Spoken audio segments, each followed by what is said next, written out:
Donc avant de démarrer, je pense que pour dresser un petit peu l'état des lieux et la vue globale, rappelons que Microsoft Teams aujourd'hui, c'est une application qui est utilisée par 270 millions d'utilisateurs de manière mensuelle.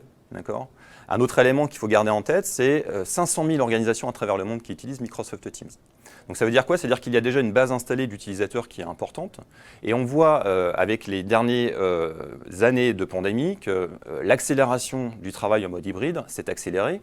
Aujourd'hui, on se posait la question de quel serait l'après-pandémie et quel serait le nouveau normal. On commence à le voir, hein, il se dessine. On sait que maintenant, la capacité à pouvoir offrir du télétravail et travailler en mode hybride est devenue la nouvelle norme. On le voit sur les offres d'emploi sur LinkedIn et on le voit aussi dans la préoccupation des décideurs et des chefs d'équipe tout simplement pour pouvoir proposer ça. Donc il y a une base installée qui est en croissance de plus en plus forte et qui va durer dans le temps puisqu'on voit que ça devient la nouvelle normale.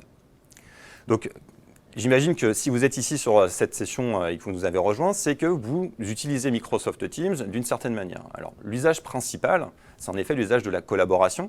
Alors, qu'est-ce qu'on entend par collaboration? Je pense que vous en avez un peu d'expérience. C'est finalement échanger avec des collègues à travers du chat, que ce soit individuel, du chat à travers des groupes, donc avec différentes personnes dans l'organisation, ou au sein de meetings. Donc ça, c'est l'usage principal que l'on voit. Mais ce qui est intéressant aussi, et ce que l'on voit se développer de plus en plus, c'est qu'on va pouvoir personnaliser ces espaces de collaboration en utilisant et en intégrant des applications. C'est ce qui va amener le côté personnalisé. Pourquoi? Parce que, en fait, quand on a un sujet de discussion, on a besoin de données. Et ces données, elles sont où? Elles sont dans les applications que vous avez dans votre entreprise. D'accord? Et elles vont faciliter la collaboration pour la prise de décision et pouvoir travailler ensemble. D'accord? Et là aussi, on voit une forte croissance de l'usage de l'application sur Teams, avec une augmentation de x10 sur les 2 dernières années. Donc à la fois une base installée qui est présente et qui est pérennisée, et on a aussi un usage des applications dans Teams qui se démocratise de plus en plus.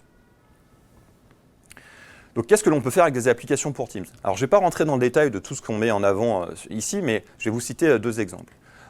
En fait, le premier point qui est intéressant, c'est que dans Microsoft Teams, vous allez pouvoir engager des conversations et mécaniquement, il va y avoir un contexte à l'échange que vous allez avoir. Quand vous avez une discussion au sein d'un groupe, vous allez mettre un titre sur le groupe de discussion. Quand vous allez créer un meeting, vous allez mettre un intitulé au meeting.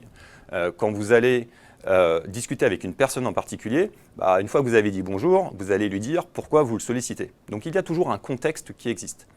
Et à travers ce contexte, la première chose que vous allez faire, c'est ramener les personnes nécessaires à cette discussion. Donc vous allez inviter Geoffrey, Élise, Caroline pour pouvoir discuter et aborder le sujet. D'accord?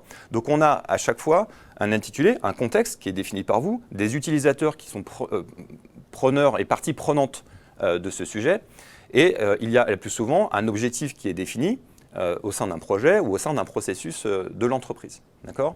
Et donc pour pouvoir enrichir cette expérience-là, le fait d'amener des applications dans ce contexte, et donc la donnée, va permettre d'être plus efficace dans l'atteinte de cet objectif.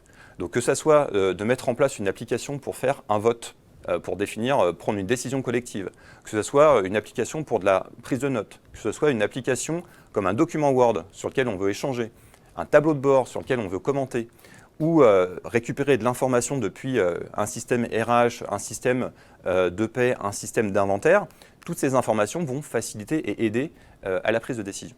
D'accord? Un autre cas d'usage qui est très couramment utilisé et qui incite fortement à se connecter à Teams, c'est toute la partie de notification. C'est qu'en fait, l'intérêt d'une solution comme Teams, c'est que comme les utilisateurs y sont la plupart du temps et de plus en plus, vous savez que vous pouvez les trouver à cet endroit-là. D'accord? Donc s'il y a besoin de pousser de l'information de manière proactive ou de demander une action et une réaction rapide de l'utilisateur, en fait, il est assez naturel d'aller là où il se trouve, donc dans Microsoft Teams, comme étant un exemple. D'accord? Donc, pour illustrer ça, je vais vous donner un peu un exemple avec Maximilien d'une application dans Teams, juste pour illustrer un petit peu à quoi ça correspond, comment ça se représente. Tout à fait, merci Alexis. Donc là, on va parler de LawToolbox. LawToolbox qui est un software qui a été développé par l'entreprise du même nom, LawToolbox Inc. Et en fait, ils ont fait une boîte à outils en SaaS qui sert à aider les cabinets juridiques, comptables ou d'avocats à gérer leur flux de travail. Et ils ont intégré cette application dans Teams et on va en voir les bénéfices par la vidéo. Très bien, c'est parti. Donc comme tu l'as dit, l'idée c'est d'apporter les informations au plus proche de là où tu travailles. Donc là on a des équipes qui travaillent sur différents procès, etc. Et l'O-Toolbox est intégré en tant qu'onglet dans une équipe Teams dans laquelle vous pouvez retrouver toutes les deadlines par exemple des différents procès, des différents documents juridiques dont tu as besoin.